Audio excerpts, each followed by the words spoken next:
I said yes to renewing our vows because it sounded like a miracle after a year that felt like slow erosion. I want to do it right this time, Daniel said, cupping my face in the kitchen as the kettle screamed. Small chapel, just us and a few people. I want you to know I'd choose you again. He'd been distant for months. Late nights, new cologne, a second phone he swore was for work. Saying yes felt like patching a crack with gold, hoping it would hold. I wanted to believe the man I married still lived under the person who now smiled with only half his mouth.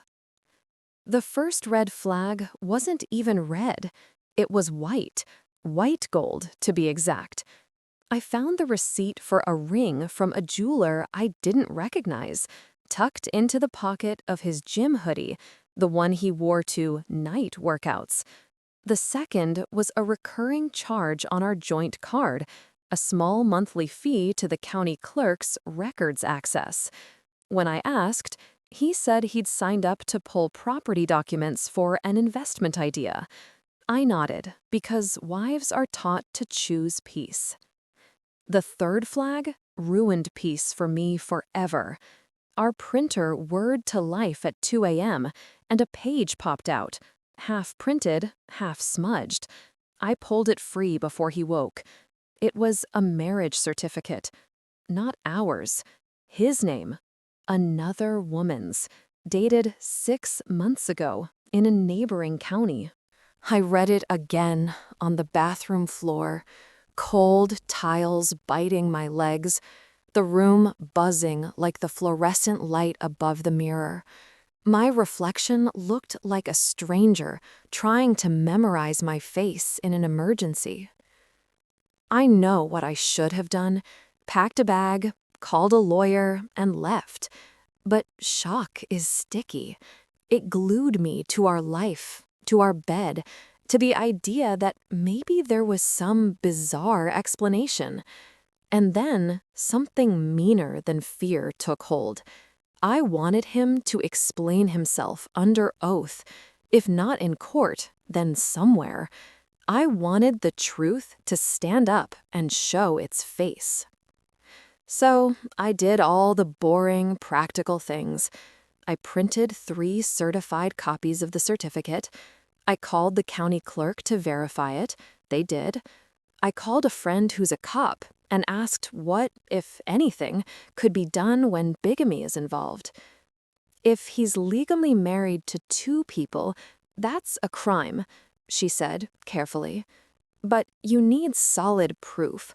If you want officers present at your event, we can have someone outside. Event, I thought. What a civilized word for a crash. The narration listed on the certificate. Not a church, just a civil ceremony. But the last name on the bride, Santos, made me pause. A random search led me to St. Augustine Chapel, to a photo of a priest named Father Michael Santos. He stood in a courtyard, smiling. The caption said he'd served the community for 30 years. And the way he angled his body toward the young woman beside him, Sophia, felt like a father's pride. I stared at their faces until the names stopped feeling like strangers. Then I called the chapel to ask about availability. I used my married name. Vow Renewal, I said. My husband really wants something intimate. Father Michael would be honored, the receptionist replied. We told our families it would be small and sweet. My mom cried and texted, I knew he'd come around. I didn't correct her. I invited my sister because she's the only person I trust to stand upright when everything tilts. And I texted my cop friend our time and the chapel address. She wrote back, "We'll be nearby. Your call." The morning of the ceremony felt like stepping into a painting of my own life. The chapel was tiny and warm, light caught in dust motes, 2 pews on each side, candles, a crucifix that seemed to watch without blinking. Daniel stood at the front, handsome in the way that used to unspool me. He kissed my forehead, lingering like a man trying to brand his initials into the moment. "You look perfect," he whispered. "Thank you for this."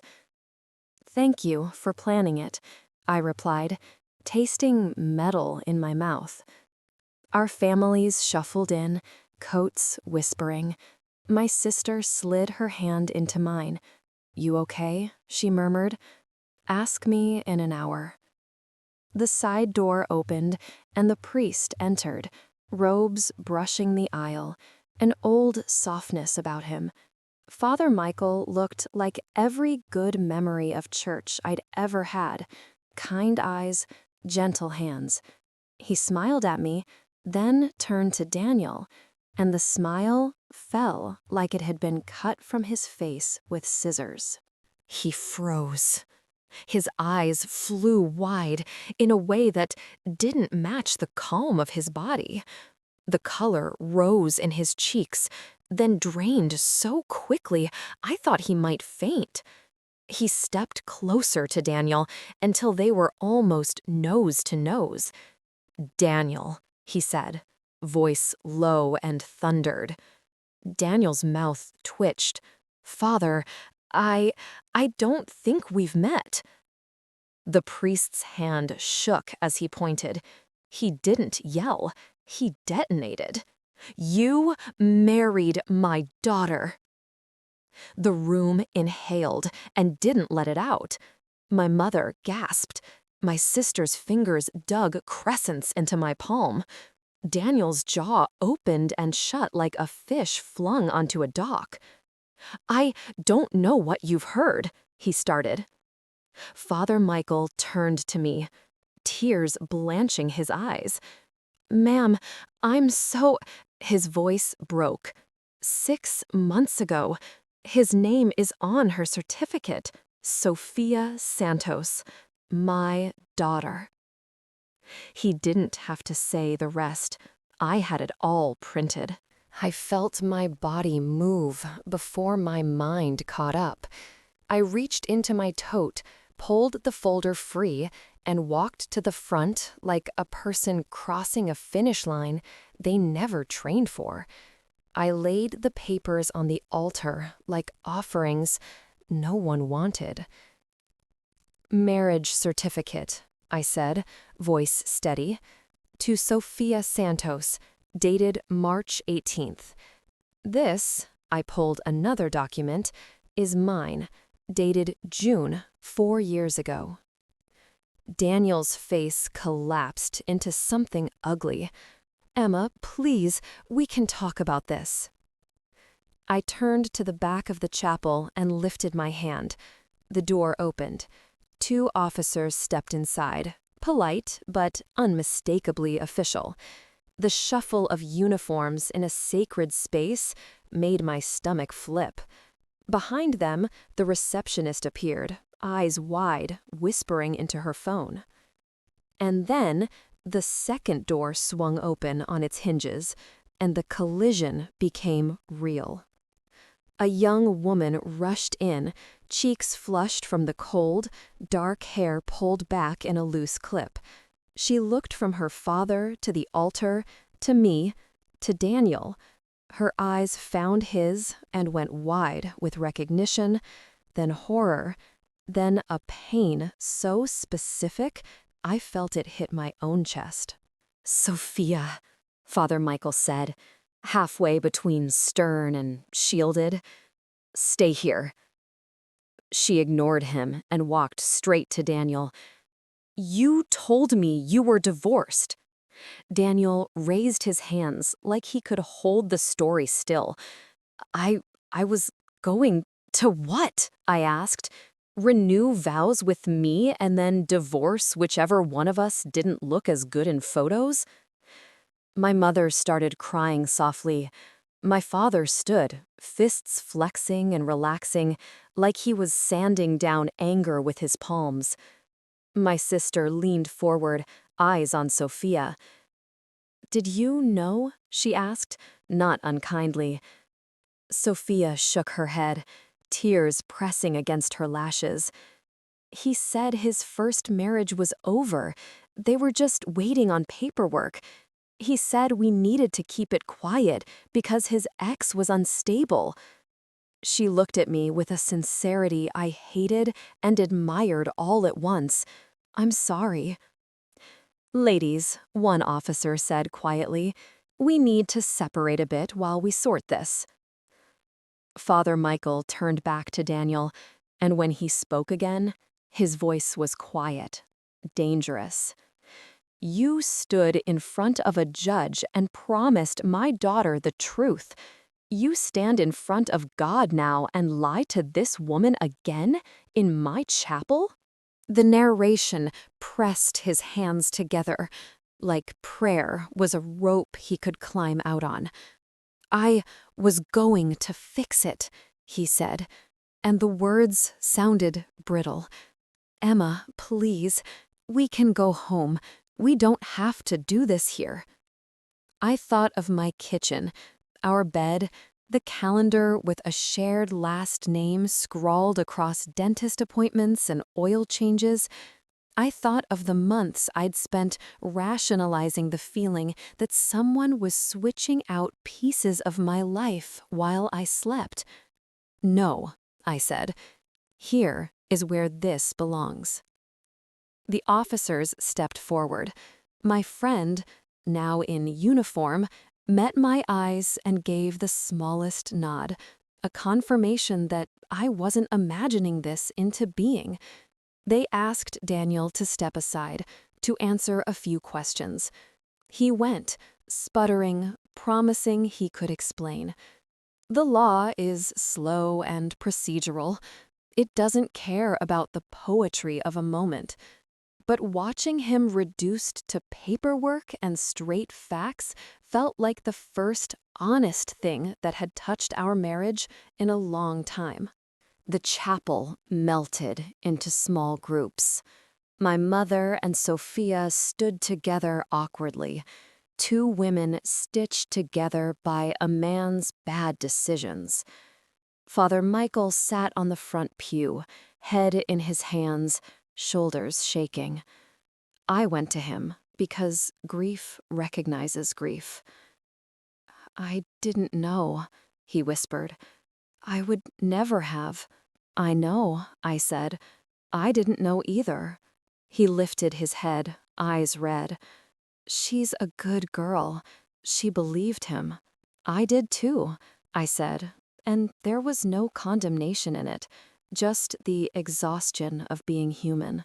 Sophia came over, trembling but resolute. "I'm ending it," she said, more to herself than to me. "I'm not doing this." "Me either," I replied. We stood like mismatched mirrors, and for a second I felt an odd sisterhood, two strangers learning the same lesson in the same brutal classroom.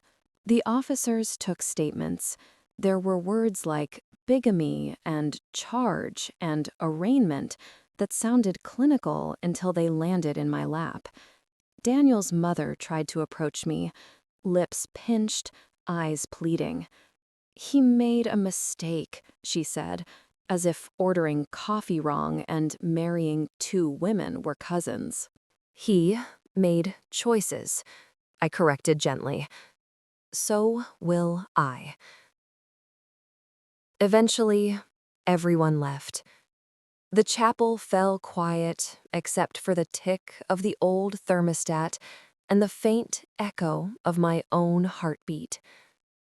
I walked outside into a winter sun that felt too cheerful for the day. After, there were logistics, a lawyer, a judge, papers stacked into neat little graves for a marriage. There were apologies from people who weren't at fault and deflections from people who were. There were nights I woke and reached for a body that was gone, and a truth that stayed.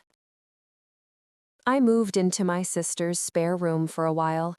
We ate cereal at midnight and watched shows where plots resolved in 40 minutes, because it felt merciful. I blocked Daniel on everything. When he tried to send letters, I left them unopened in a drawer, a museum of words that didn't get to live in my head. The strangest part wasn't the ending. It was the vacuum where love had been, the quiet after the siren. I learned how to live in it, then how to fill it with my own noise. Friends, work, the slow hobby of walking until my feet ached and my brain settled. Months later, I ran into Father Michael at a grocery store. We hugged like survivors. He said Sophia was in therapy and school and had cut her hair short, as if to mark the line between before and after. I told him I'd started saying my own vows every morning. Nothing fancy, just promises to myself, to pay attention, to believe what I see, to leave when leaving is the truth. I don't tell this story because I want sympathy. I tell it because secrets prefer the dark, and I'm done with the dark. If you're reading this and something in your life feels like a smudge on a half-printed page, pay attention. It might be nothing, it might be everything. And if you ever find yourself standing in a chapel with papers in your hand and a man trying to bargain with your reality, know this: you don't have to negotiate your way to the truth. You can set it down on the altar and let it stand on its own. It will, even if you're shaking. I chose myself that day. I choose myself every day after. That's my vow renewal.